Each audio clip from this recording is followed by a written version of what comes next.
After the inaugural session, we would now be starting with our next session, which is on challenging paradigms in health informatics, the role of agile in open source. I would request our distinguished speakers for the next session to please join us on stage for the same. The program chair for the session is Dr. T. Sundararaman, Executive Director, National Health Systems Resource Center, New Delhi.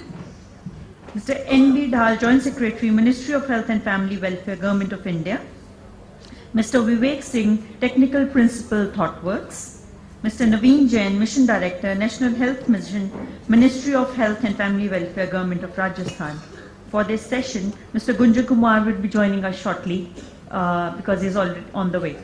I would request our program chair to start with the session. I would hand it over to him, Dr. T. Sundararaman.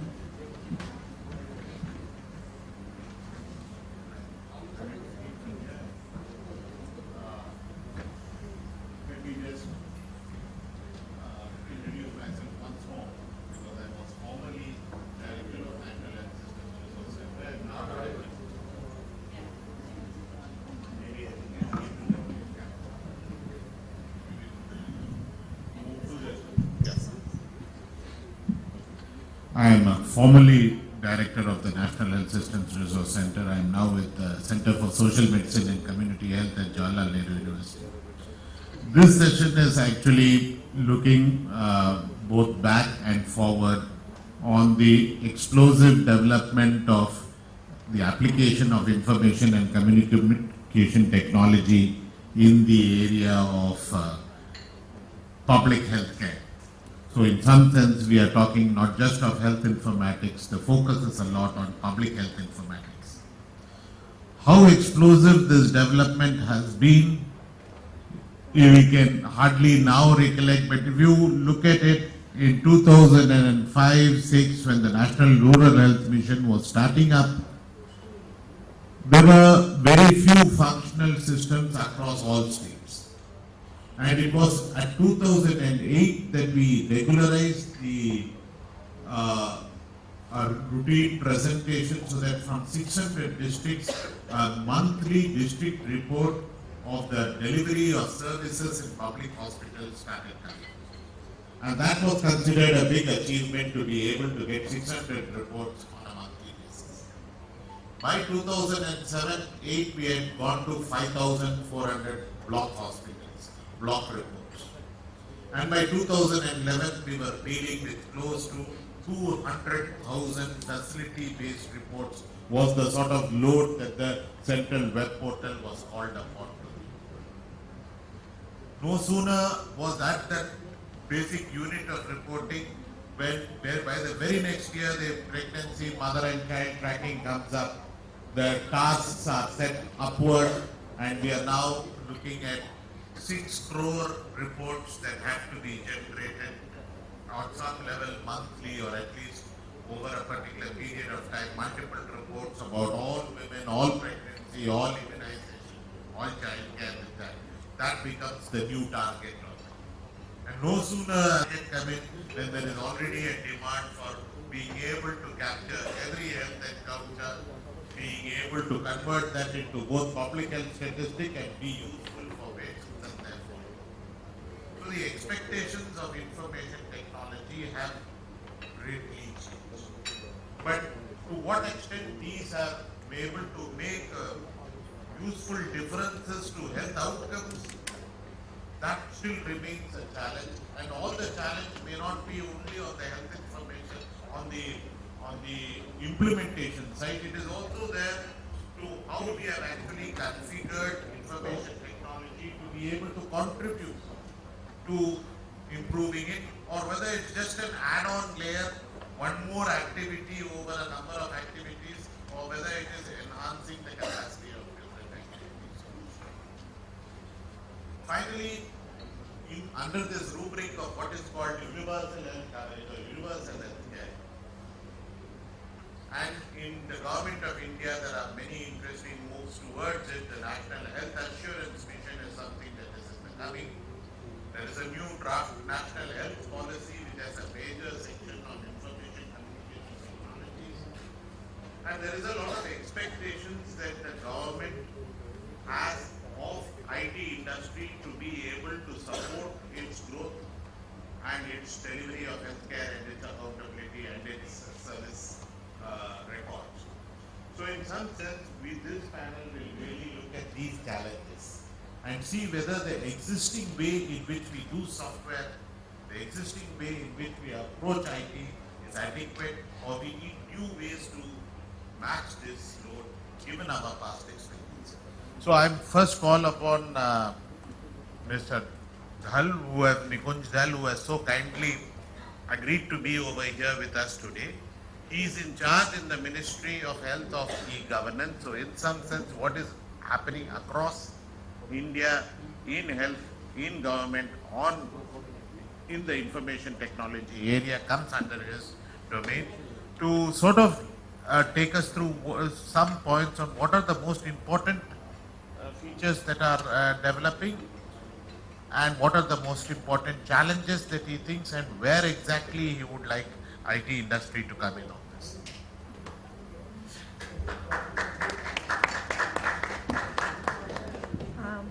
Before we have Mr. Dhal with us, I would like to introduce on stage Mr. Gunjan Kumar, Chief Information Officer and Head New Initiatives, Regency Healthcare, to join us on stage, please.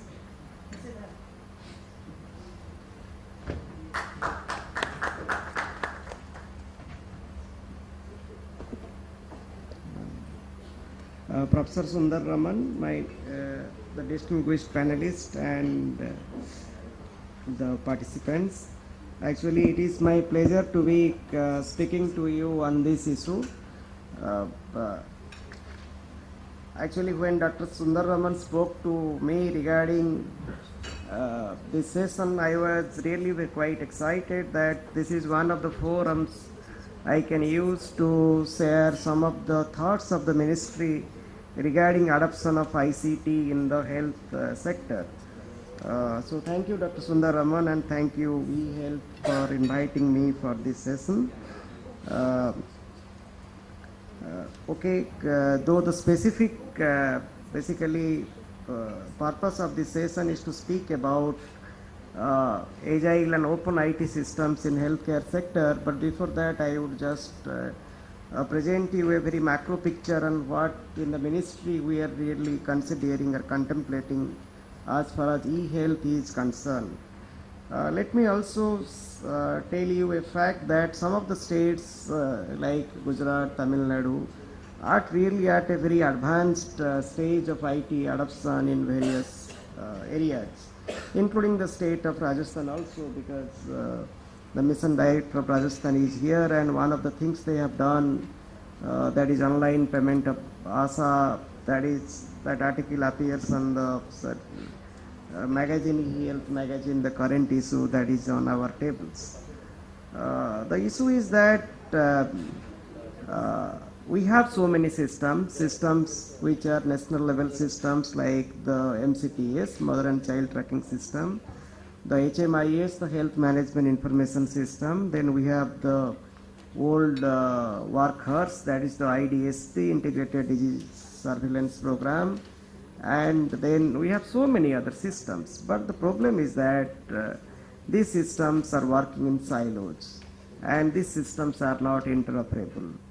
And then retrieval of information, exchange of information between two systems, that is becoming really very difficult and very challenging. And in fact, that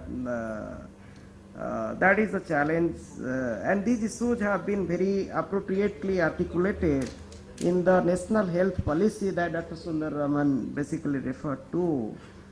If in the National Health Policy, on which the suggestions of the public were solicited for little more than 2 months. In fact, I think 10th of March was the last date. We solicited the suggestions from 1st of January till 10th of March, and we also hosted a discussion on MyGov platform.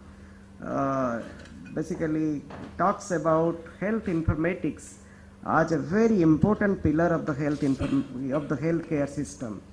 And we recognize that with a good health information system, we can really improve the quality of healthcare, we can ensure the continuum of care, and we can also basically help our clinicians to make better treatment decisions. Uh, Another issue is relating the privacy and confidentiality of the patient's health records or the electronic health records, whatever we may call it, or the electronic health records. In fact, we are we are basically of the view that we need a special legislation in this regard. In fact, one of the persons on the first table, Dr. Bedi, I think when you really speak to him over the lunch break, he is closely associated with us in this regard, and he will be able to share some of the things that we have been discussing about. And the National Knowledge Commission, way back in 2007 or 8, spoke about establishment of a National Health Information Authority. And the election manifesto of the BJP also spoke about a National E-Health Authority. The E-Health Authority is basically to promote standardization and also to ensure that the electronic record is actually made available at the point of care, and then hospitals share their electronic health records, because a patient has to visit many hospitals, be it public or private, for seeking care at different points of time.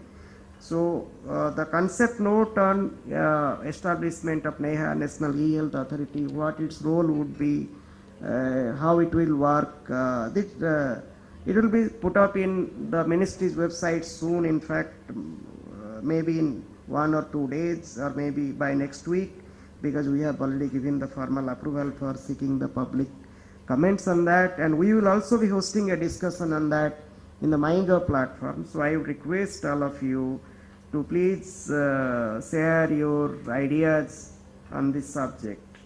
And what we are basically envisaging is basically an integrated health information system. To start with, it will be a public and maybe private sector. You see, Indian healthcare system is essentially a private healthcare system. I am aware of that. So we know we cannot really progress towards an integrated healthcare system unless we really involve the private sector. But then we will start with the public healthcare system, and we will work with the private sector regarding how to bring them along. And it will basically have 5 focus areas. One is basically the health information system, that is the electronic health record, and then the supply chain management to improve the efficiency in procurement and delivery of pharmaceuticals, medical devices, and then government resources planning to ensure that our resources are better utilized, human resources as well as the financial resources. And then basically we will have the public health system, which integrates everything. And then we are not working in isolation. The national policy is that while we are thinking of these software interventions, there is a huge complementary funding coming from other ministries. You might have heard about the National Optical Fiber Network that will go to every Gram Panchayat. Then riding on that will be the Government Users Network, and also the National Information Infrastructure, the ANII. And then we are really moving away from a client-server model to a basically cloud by default. So whatever kind of applications will be promoted, funded by the ministry or the states, we are advising the states to go to shift towards the cloud-based solution, not really the client and server solutions. And then unique ID, the UID, basically, you see now, I have my personal experience when I suppose went for my annual health checkup in a hospital in Bhubaneswar. I had a patient ID, and then when I came to the branch of the same hospital in Delhi, I have another patient ID. A very great corporate hospital, but even they don't have systems. Their Bhubaneswar hospital doesn't really speak to the Delhi hospital. So this is the kind of fragmentation I am talking about. And then as far as this session's topic is concerned, we will be really promoting open source and open standards to the extent possible. Let me tell you why I am telling it very consciously. Because recently we became a member of the International Health Terminology Standards Development Organization, and our EHR standards, which were notified in 2013 September, it also talks of some standards like SNOMED CT, which are not really open source standards.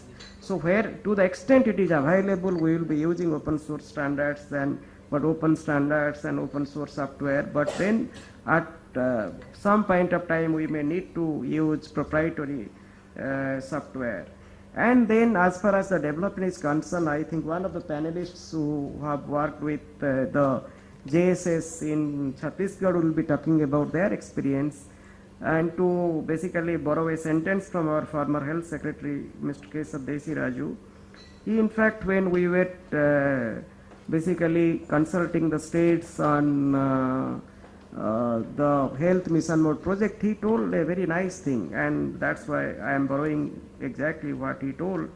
He told that India has the capability to develop great IT systems, but then do the users, that is the doctors, the nurse practitioners, will they find it useful?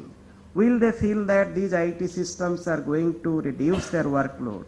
Will they feel that these IT systems are not intimidating them, rather enabling them to perform their job better? That is basically an agile IT system. Basically, so I think that is how I understand it. Basically, the user should be at the core of development.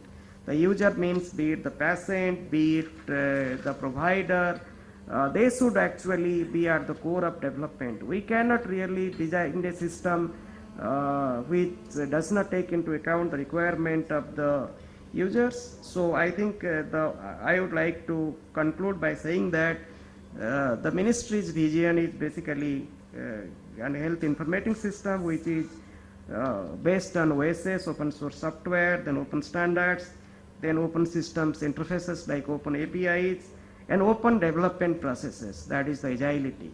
So with this I would like to conclude, and I would like to thank again, and please give us suggestions regarding the NEHA through the MyGov platform as well as through the web. You can write to us, and as I told, we'll be hosting that, we'll be basically posting that concept note on NEHA in the public domain soon. Thank you.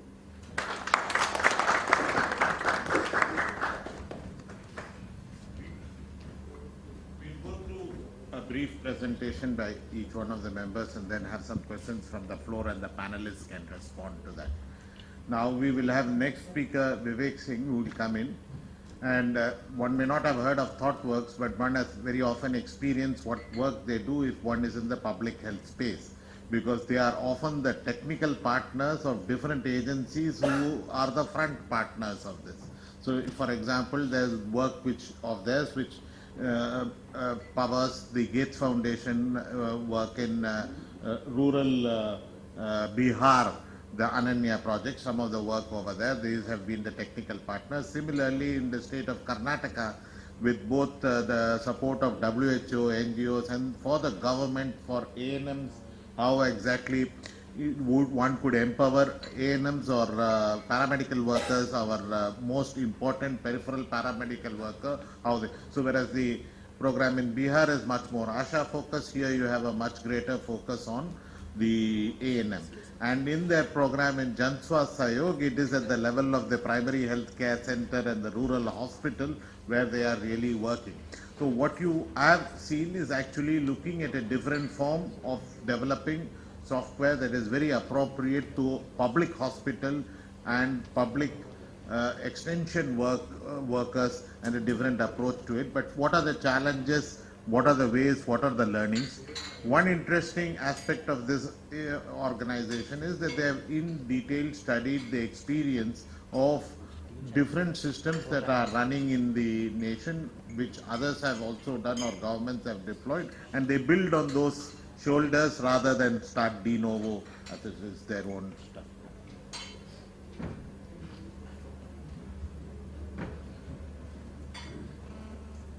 So yeah, thanks for the kind introduction. As Dr. Sundaram was saying, we don't generally always are like seen as a visible partner in the work that lot of the work that we do. Like for example, we have done a lot of work on OpenMRS, but but I think of late we realized. So we started like 5 years back, and then we realized that if the technologies are not really on the ground, as we say on the field, which means that if you're not really talking to an ASHA worker, or if you're not really talking to a doctor, if you're not really traveling to distant places where these systems are actually used, as people say in design, that design comes from empathy, and you cannot build empathy if you are not really available on the, or you're not really seeing the people, met with the people, understand how they work and what are the challenges and all that. So we try to now work actually with the providers on the ground, and I think that process of transition from working as a technology vendor who was sitting in Bangalore in an air-conditioned office writing software based on the requirements given by people who are actually the forefront organizations. From there to actually really working and going to Bilaspur multiple times in a year, working with the doctors, staying at the hospital. That transition and the process and the learnings from there has been really useful, and we have started to appreciate from a technologist perspective that why some of these systems that are put in place, they don't work as well, why the adoption is low, why the quality of the output is. I have seen many hospitals I've gone to where, and I could almost stand there and see that perhaps electronic medical record system was launched at this particular place with lot of fanfare and with lot of enthusiasm, and after 2-3 years you see that there are kiosks, there are panels lying there which have not been used for a long time. So how do why do these implementations really not really take off? And so we started to appreciate, and I think one thing, the most humbling thing that you appreciate and learn, that we have learned, is that it is actually not about software. I think as many people would attest to it, is that writing software or making even a very good user interface, I think that comes hard, but even making very good user interface, I think this is the beginning of the story.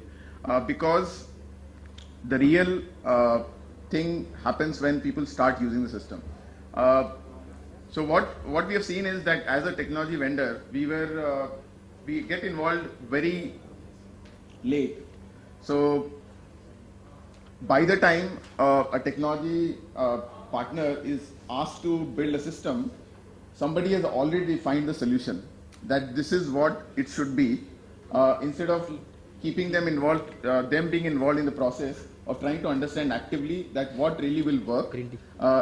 So they are already handed over an IT solution in some ways at a very high level. And what we also see is that their involvement ends very soon. So the reason the involvement ends very soon is because the technologies are actually very expensive. They're not inexpensive. So the budget runs over, and then when people start using the system, and that's where you start, till the time you are doing pilot, users, because they're not dependent on it, they don't really give you the feedback that you need for the software to be successful. Only when their work starts depending, when they start becoming accountable, responsible for the output that they have to deliver by using the software or the technology, that's when they start talking about what problems they're facing, what they would actually really like. And I think by that time, the technology vendors are already out of the, if you look at any such plan, you will see the technology vendors are out by that time. And I think that was one thing that we learned, and we felt that, and that's where I think Agile, which we use a lot in the business world, which actually really is about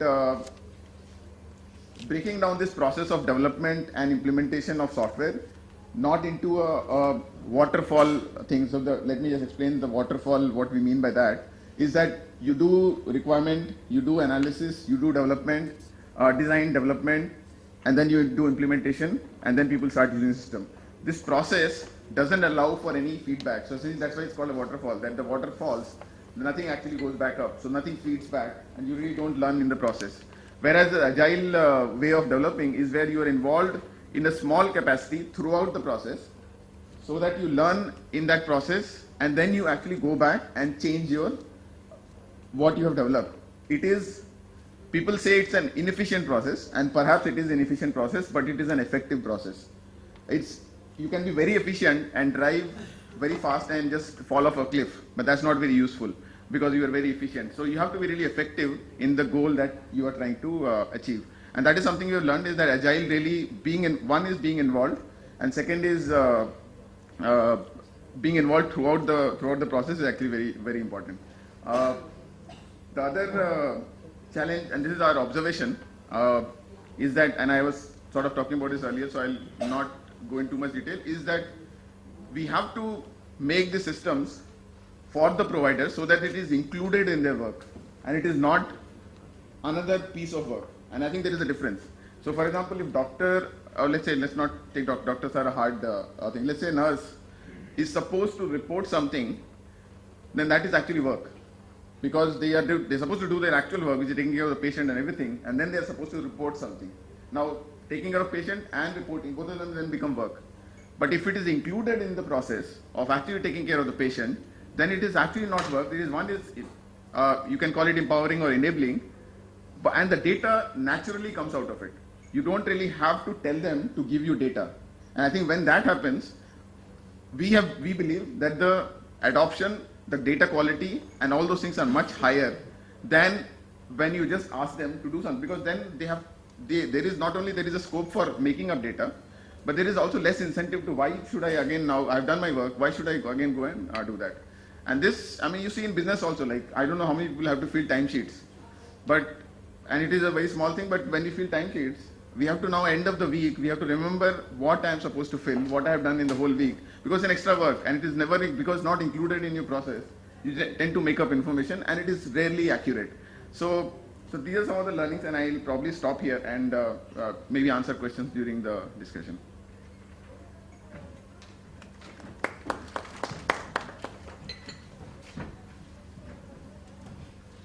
So what I heard was that it's very iterative in process. You go back and forth between a product, you release, you learn, you get back, and you keep working on it in fits and starts, so to speak, and keep going, rather than one time you've got it and deployed it.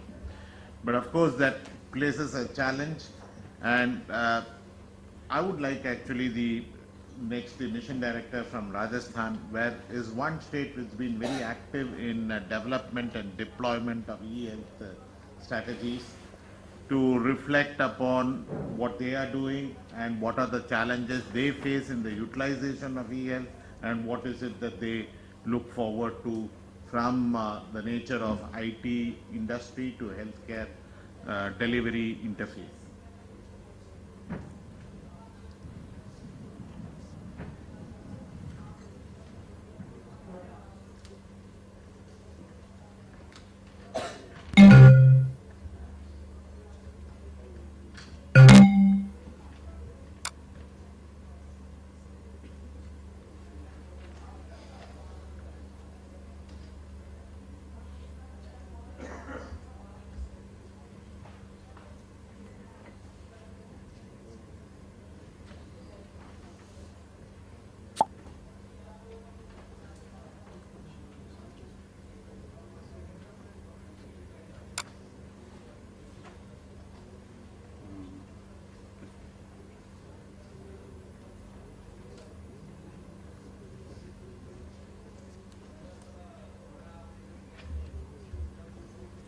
We usually attend various seminars on e-governance. We attend various seminars on different aspects of healthcare. But normally we have not seen any seminar on e-initiatives in healthcare only. I'm working for last 10 months in medical and health department, and during my tenure I have learned many things. And when I think of some problem, I just try to think like a common man. I just like to think like a simple person who will try to understand that problem and give the solution, because I find that, you know, today Sometimes questions are very simple, but we find very complicated answers. So we are trying to simplify things. And sometimes thinking like a common man gives a very good innovation. I have also learned that. This is a piece of information that Rajasthan is the largest state now, 3.42 lakh square kilometer. Although in population term we are only 7 crore, but number of institutions, if you see, we are having more than 17,000 institutions, including 14,000 sub-centers, around 100 district hospitals and sub-divisional hospitals. These red districts are our high priority districts, Jaisalmer, Badmer, Jalore, Karoli, Dholpur, Bundi, etc. And some are our tribal districts, Sirohi, Pratapgarh and Bara, where some primitive tribes also live. Whenever we take name of Rajasthan anywhere in India, normally people think of desert, camel, dancing people, Hawa Mahal. And when we talk of medical and health department, they will see that yes, we are the state with very high MMR. We are the state with very high IMR. Yes, we are with a very bad PFR. And really, our medical people are not delivering things. We know that. But from there comes the challenges. And when we talk of e-governance in healthcare, what I find, I am an administrator. I was a commerce and management student who did his company secretaryship, then he did his cost accountancy, wanted to join corporate sector, appeared in civil service examination, came to government. And then one day after serving in certain districts, he came to mission, health mission. So I'm learning about health and then I'm trying to administer health. So what happens when I see it from an administrator point of view, we are expecting doctors to, run IT. We are expecting doctors to make the accounts of the National Health Mission expenditure. We are expecting them to make people aware.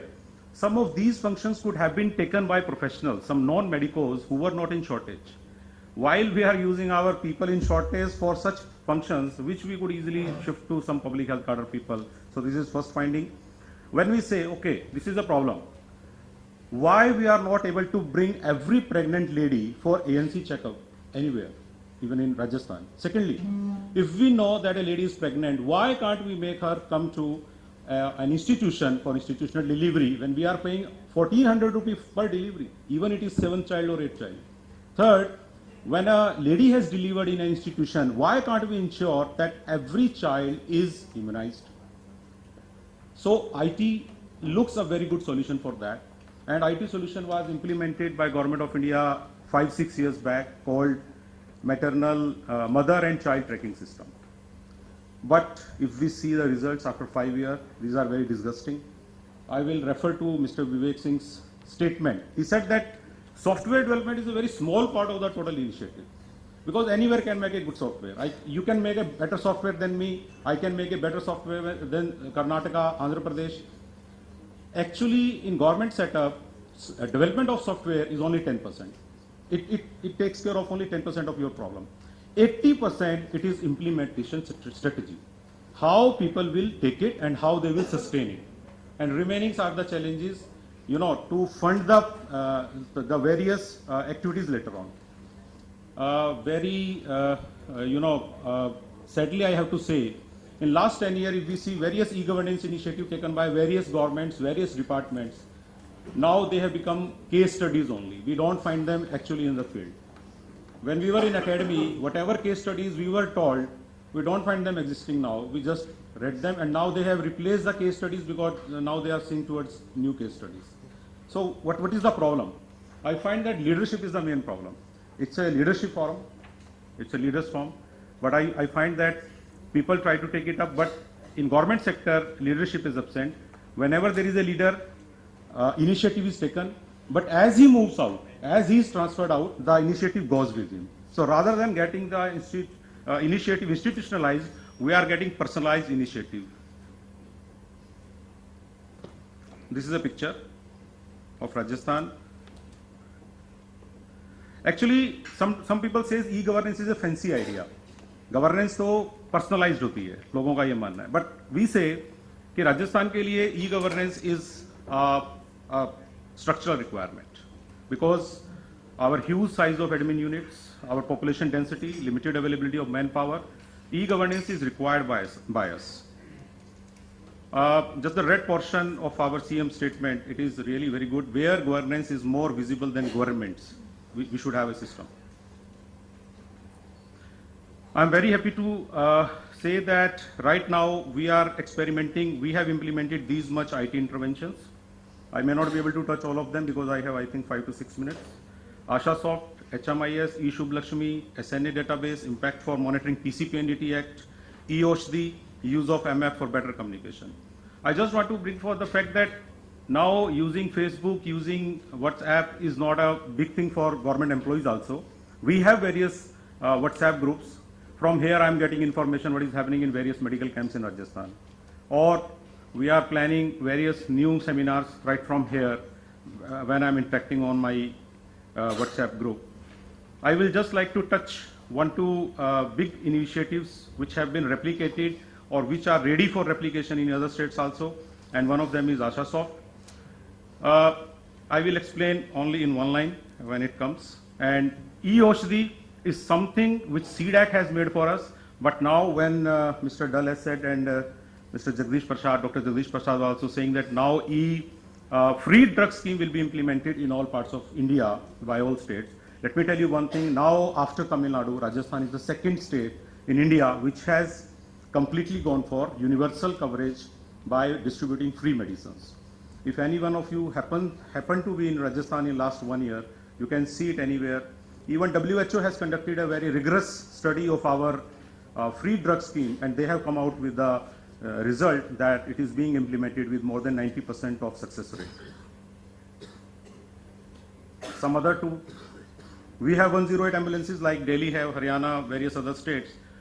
We have started tracking our, because we were getting a lot of complaints about drivers, whether they are responding in time or not. I will like to speak about AshaSoft. We have 46,000 Ashas in Rajasthan. They were employed in 2005-06. They were expected to touch 200 houses each, like one Asha is given a village of 200 houses. She is to see that every pregnant lady goes to ANC, every pregnant lady goes to institution for delivery, and every child is immunized. When I joined in June 2014, I called my consultant Asha and asked, can you give me a dashboard kind of observations, what Ashas perform? Out of 46,000 Ashas, how many are doing what? Like how many ANC are done by this Asha, that Asha? Can you give me block-wise data? Can you give me district-wise data? Actually, what they are doing, it is okay. We are saying everywhere, we have 46,000 Ashas which are, serving 7 crore people. But can we have some, indicators of their working, impact assessment? I was told that it is not possible. How can you imagine that we can, monitor 46,000 Ashas and we can give you a monthly report? This is just not possible. Second problem, when I go to village, Ashas normally Gheravi officers. They will come to us saying that you give us incentive based on our performance. You give us 100 rupees for one activity, 200 rupees for some other activity. We earn only 2,000 to 3,000 rupees per month, and that is also even paid after 6 months. Why should we work? So, you are achieving nothing. Ashas are also angry with you, and your system is not able to monitor what they are performing. So we found a solution. Now AshaSoft came as a solution by a simple thinking that I asked an Asha, can you tell me what are you doing in a month? Okay, sir, I will tell you. Can I give you a claim form? Can you fill the claim form that you are doing this, but you have to write the name of the person also. I will not take the numbers. Okay, sir, I will do it. So we developed a simple form. Now I started telling them that if they fill a form and they come to a computer center and fill the form, I can assure that within 7 days of filling the form, I will pay in their bank accounts directly. They will not have to come to accountant. They said there is nothing like that. So if I would have said that I want to monitor you, so fill this form, they would not have come to me. Because then they will think that I want to monitor them, I want to audit them. So I had to choose the incentive part first, that I will pay your incentive. In way I will also get to your monitoring also, but this is the thing. So we came out with this solution. So it serves two purposes. It ensures timely and transparent online payment to Asha, and also it improves the system by monitoring their performance. The best part, why government initiatives fail? Usually a lot of people design e-governance in government sector sometimes to sell their hardware. They will design a program, they will say that this is a 25 crore program, 20 crore will be spent on hardware, 5 crore will be spent on software and training, and after 1 year, what will happen? The system will start working, and that 20 crore hardware will become a burden on the system. But in our system, we did not purchase any new PC, we did not hire any new person, already existing things were used. This was the best part. And we design a very simple flow chart. Just fill your form, go to a data entry operator which is already there at a PHC or CHC, primary health center or community health center. From there, it will be verified by the computer operator, MOIC, that is in charge of that PHC will verify. CMHO has been given a digital signature. It's a time-bound program. You have to fill the form between 25 to 30. You have to check the form between 31st and 1st. Between 2nd to 4th, you have to do this. And CMHO has no option but to release the payment by using his digital signature by 7. If he doesn't do it, he's out. So this is, yes, sir, I have done it. So this is one use of technology. This is all flow chart. This is the time limits we have given. This is our website address through which Ashas can log in, various people can log in. This is how our website's homepage looks. And then these are the various menu options, because once you are in a software, you have to fulfill all these basic requirements. And these are the breakups I have given to 26 type of activities of ASHA. And I'm very happy to tell you that the system has been implemented 3 months back in Rajasthan. And in 3 months, there are tremendous reports. Out of 46,000 ASHAs, 42,000 ASHAs have learned the system, how to fill the form, how to feed it in the computer software. And without any extra burden on the system, we are able to get that information which I wanted to see in June. Now I can see what is happening in Rajasthan by ASHAs. This is our control room. If you don't give a helpline along with the system, it doesn't help, because ASHA need to know how to do it. So you have to give a simple helpline also. This part is very interesting. Now, this is the analytical part which everybody wants to see. After implementing, what happened? This is our system. Now it is showing that this much ASHAs got their payments. We were very surprised. It was a surprise to everybody. We came to know that ASHA's incentive, 1% of total incentive given to ASHAs in Rajasthan goes for national program. It means we need comprehensive training in national program. It very clearly told. Earlier we were not able to know it. 36% they are getting just for attending meetings. What is the use of meeting if they are not doing anything? So these were some of the conclusions we could get because of this thing. Similar thing we could get in many things. Can you see, I could make out the differences between different districts, between different zones, divisions of Rajasthan. We could now select where to emphasize. Earlier we were giving training for everything. Isko bhi de do, isko bhi de do. Now, she is doing very good in maternal health. Why to train her again? Train her for child health. So now this we can do. So this is our data. First time in Rajasthan we could know that an ASHA can earn up to 13,550 in a month, which is more than her supervisor.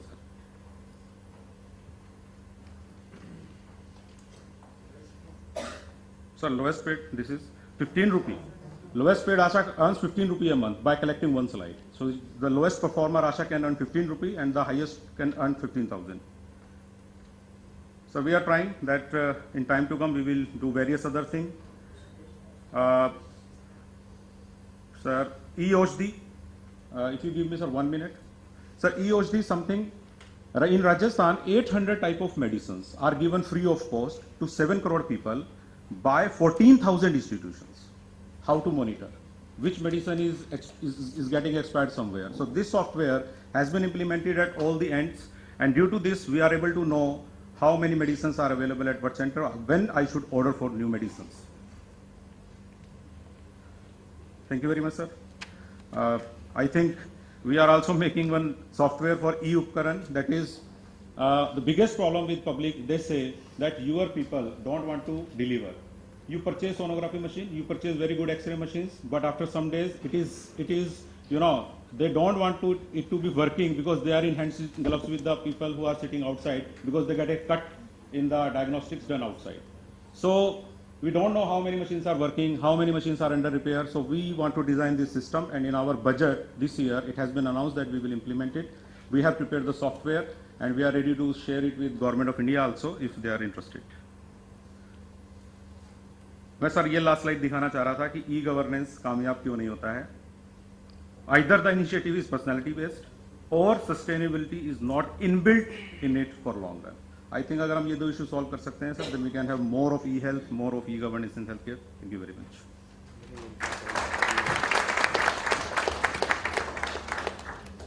I think it's not either or, both are saying the same thing. It's personality based and not being built for. But anyway, I think this was a very good sense from the states, one of the leading states in this area as to what is happening there. But our last speaker is from the private sector, and we would like to also take a look at what is happening in terms of the health IT needs in the private sector, which is also very important.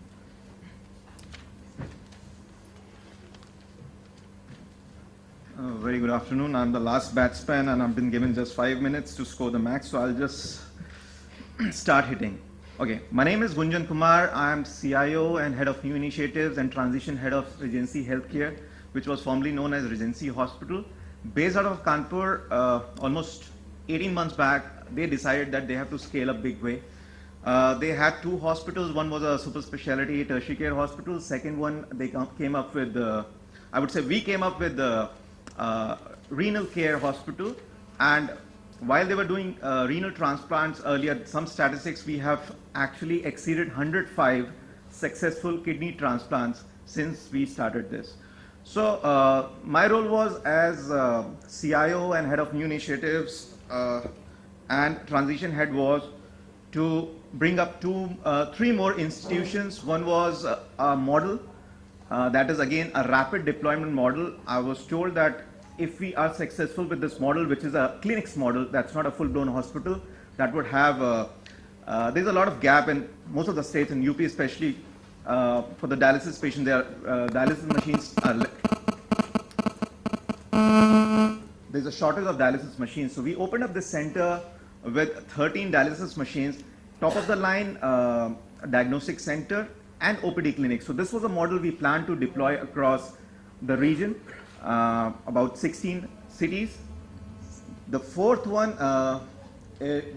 fourth one is that we are setting up a top of the line cancer oncology center with surgical oncology, radiation oncology, medical oncology as a joint venture with HCG Global. The fifth one we are doing is again a multi-speciality secondary care hospital. The intent was to be very specific. I can be very upfront. We were concerned about the players across national players coming to our region, so we thought that we'll saturate our region and then start scaling out. The topic I've been just parachuted about an hour back from this place and was told yesterday that I have to speak in this forum on this topic of role of agile and open source, and I was very excited because this is exactly what we are doing. So coming back to where we were, I joined this institution about 14 months back.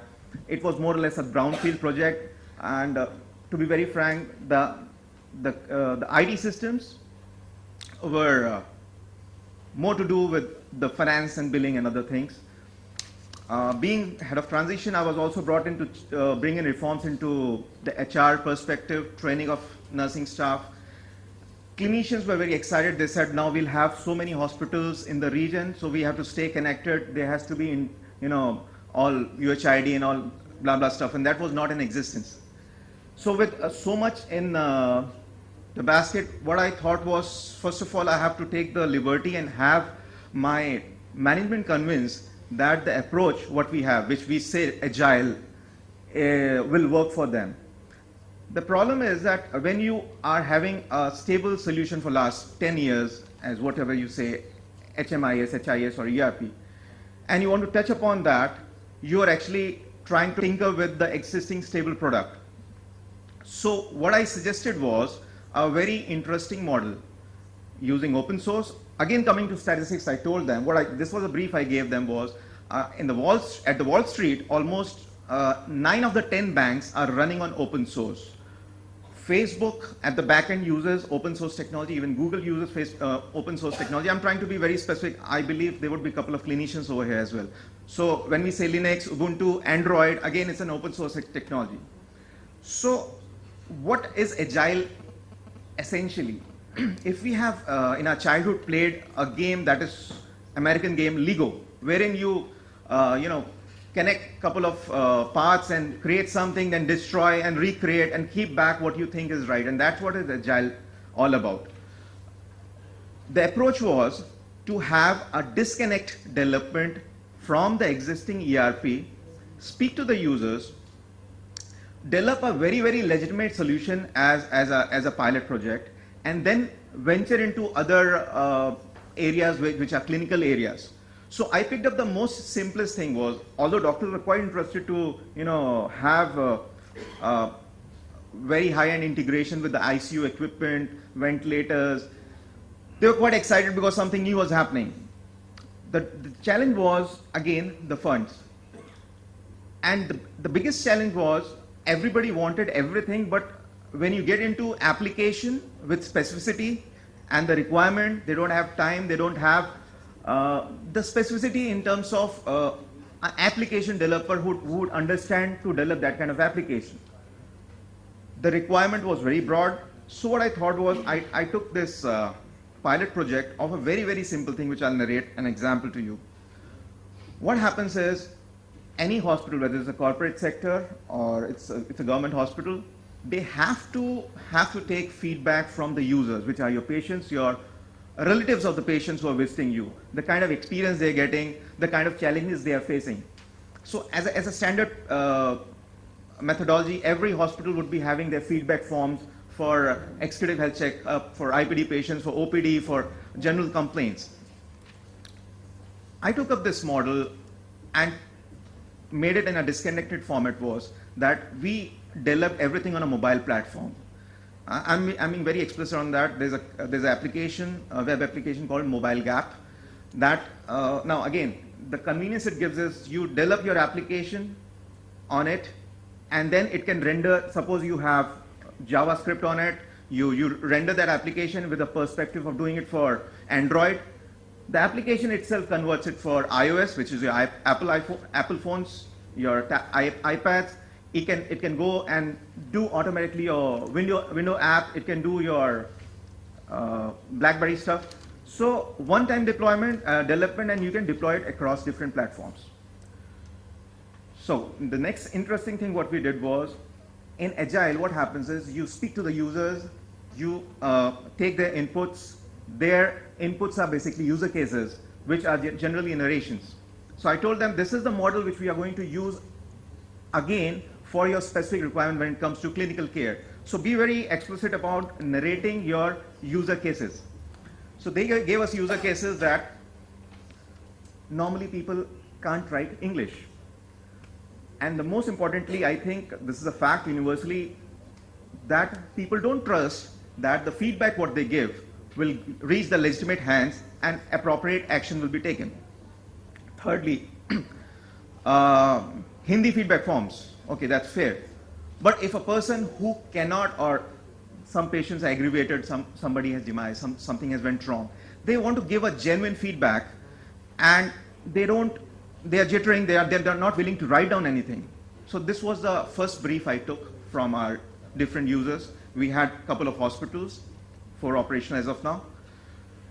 We started developing an application in a disconnected format. This will be nothing to do with our ERP. This will work completely offline, and the application will be rendered on the spot as per the inputs will be doctors and the staff will be giving. So we hired a couple of freelancers. We started developing application. We are running the 7th iteration as of now, so that is again an agile mechanism. So the interesting thing is that I'm running short of time, so I'm just skipping steps. So as of now, our application is this way. Okay, one more important thing which came in the 7th version was, somebody is really aggravated and he wants to give feedback about the billing because his discharge did not go well, his treatment went well. So try to understand this psychology. If you throw him a paper to give a feedback, he'll be so much cheesed off, he'll give negative feedbacks, so that would be not a relevant feedback about other things as well. So the first thing what happens in our application is that you launch the application, it asks you whether you want to do it in Hindi and English, and I'll come to what exactly Hindi means in this. So suppose he says, he's given a choice by our front desk staff that, sir, what is your challenge? Is it billing, nursing care, whatever?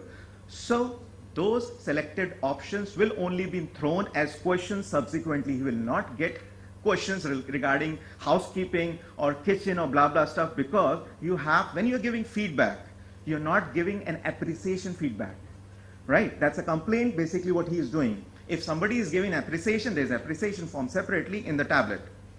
Now how it works is that he gets those relevant questions, he gives his feedback. That's again a standard thing anybody would do. But the most interesting thing what we are doing is, after all, if he has still something to say, he can literally say in the application. So he clicks and speaks about 30 seconds, and that gets recorded. Again, that's a very, very normal thing.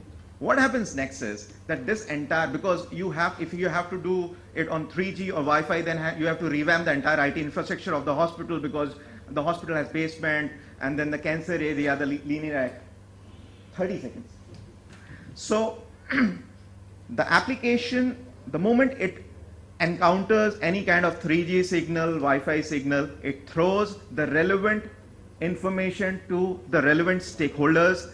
The voice file also has an escalation matrix. It gets thrown to a couple of specific people. So it's not a generic thing that is happening. And again, we have a proper feedback mechanism wherein we get back to the patients, speaking to him, touching base with him that yes, we have addressed. And this is what we are doing completely on open source. So I got my 5 overs. This is the max I can throw out. Right. Thank you.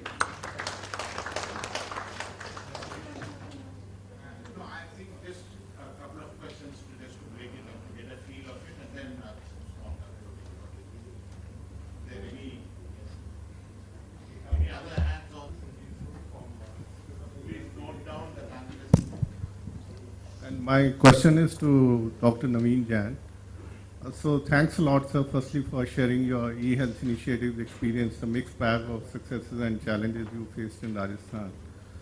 So, but my query is that you couldn't have monitored the outcome indicators, because the proof of pudding lies in eating it. If you had just monitored and you can say confidently the percentage of institutionalized deliveries, IMR, MMR, and percentage of children immunized, and percentage of eligible couples who adopted contraception has improved over the past 5 years or 10 years, then your initiatives have been effective.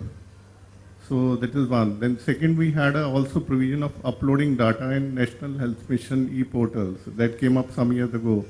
So what is the status of that portal? Are your healthcare workers uploading data on that or not?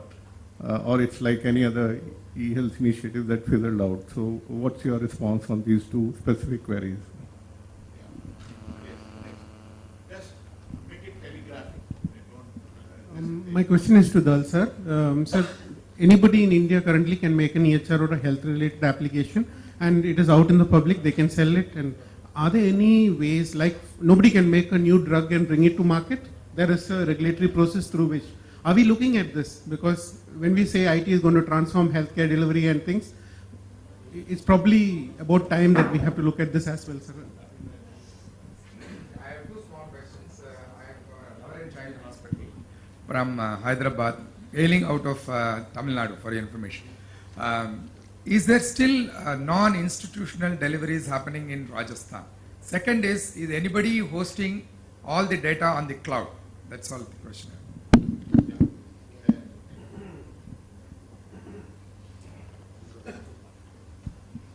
Just a brief comment congratulating the speaker from Rajasthan. I think it's very important. What you said, I'll just say it again and for the benefit. And I'm establishing a new medical institution in central India in Bhopal, doing full ERP. I know there is always there, hardware is there. I've hired hardware. I know software can be made to your order and there can be open source software.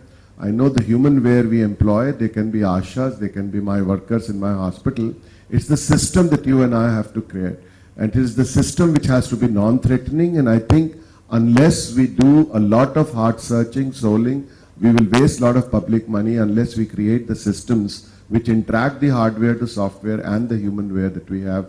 Congratulations to Mr. Jain for bringing out that point very well and the thoughts with which you did.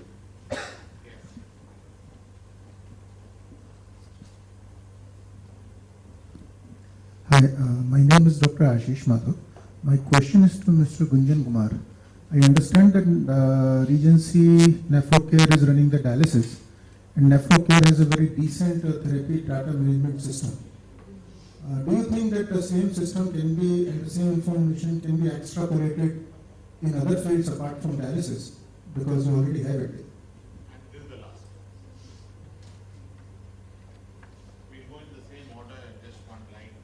Don't try to answer all the questions, just one or two you pick. I'll take the rest. This is Sandeep Saxena from Pune. My question is, who owns the data that we are all talking about? Is it the patient, is it the hospital, and what is the security? And I wanted to know who owns the data, because that is a big concern in Obamacare right now. I request many of the questions are towards governance. I should keep us really. Actually, I think I will respond to. You see, as I told, privacy, confidentiality, data ownership, these are very big issues, and we are going to. Basically, our plan is to have a legislation in this regard, and I think as of now it is not very clear who is the owner of the data, and ideally it should be the patient. It should be the patient, and we want a patient control EHR and patient centric EHR. So this is my first response. Second is regarding the certification of the EHR products. Though there are no international experience that the EHR products be certified, but in our country we are talking to the STQC, Directorate of the DIT, Department of Information Technology and Electronics. They will be certifying the EHR products. That is that these products are basically compliant to the EHR standards notified by the ministry.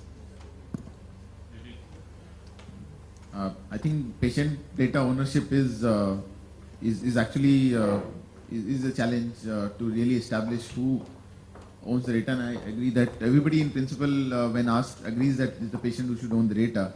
But I think the IT infrastructure that needs to be put in place to support that or to really make that possible is not something which is at the top of the priority in most of the cases.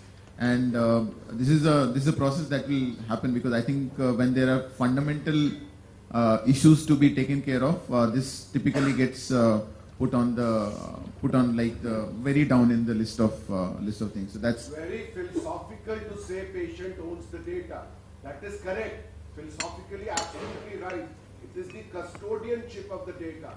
Patient cannot be patient in his remote village cannot be the custodian of the data. So the ethics and the conflict is that of the custodianship of the data. The data philosophically is that of the patient. And it is the custodianship that we should discuss. Yes. I'm answering to the three questions raised to me.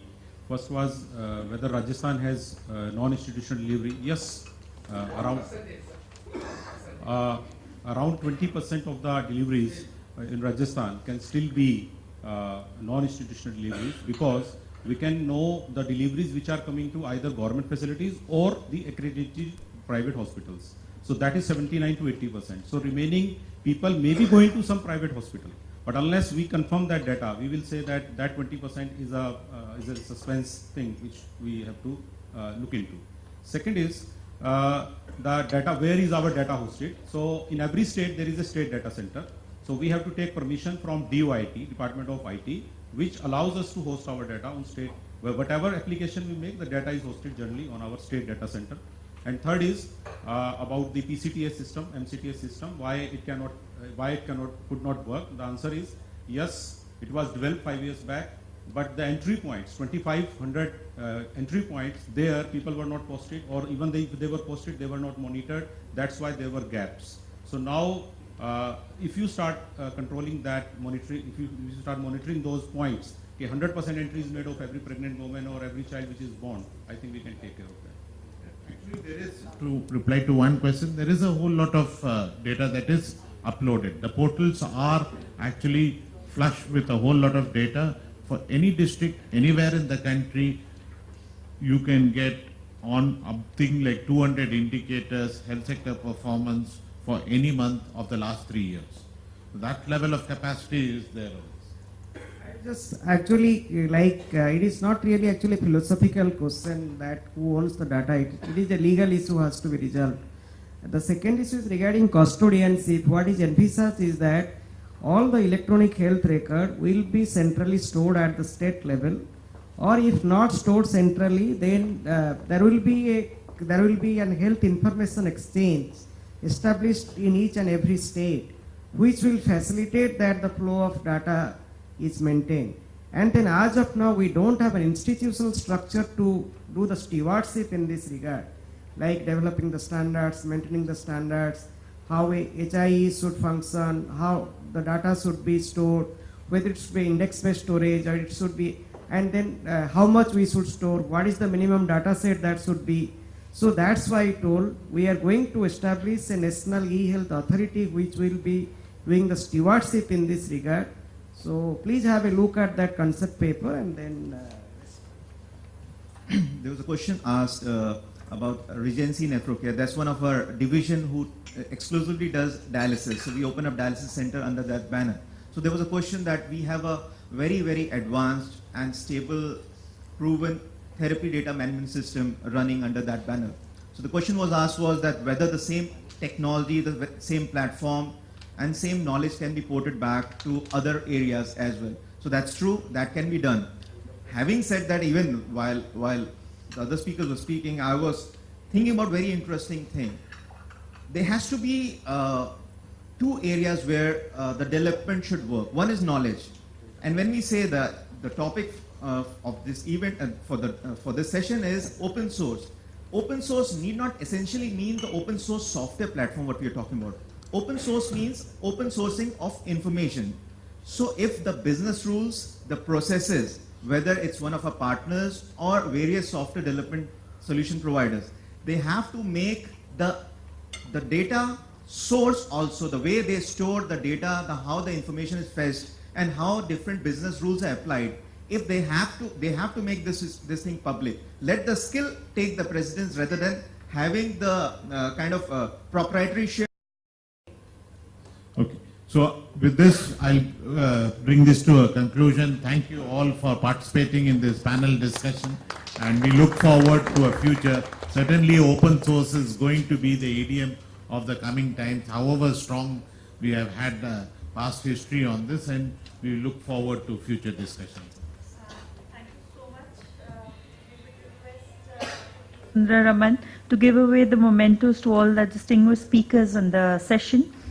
To Mr. N.B. Dhal, Joint Secretary, Ministry of Health and Family Welfare, Government of India.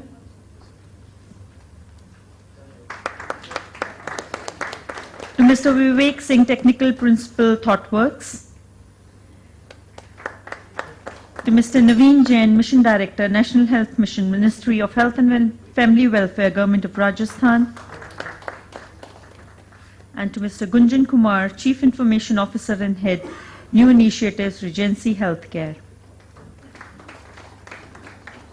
I would request Mr. Dhal to give the speaker memento to Dr. T. Sundar Raman, who has been an excellent moderator for the session as well.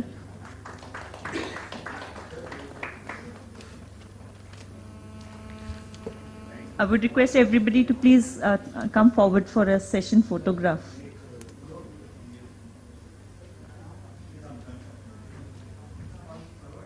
Yes.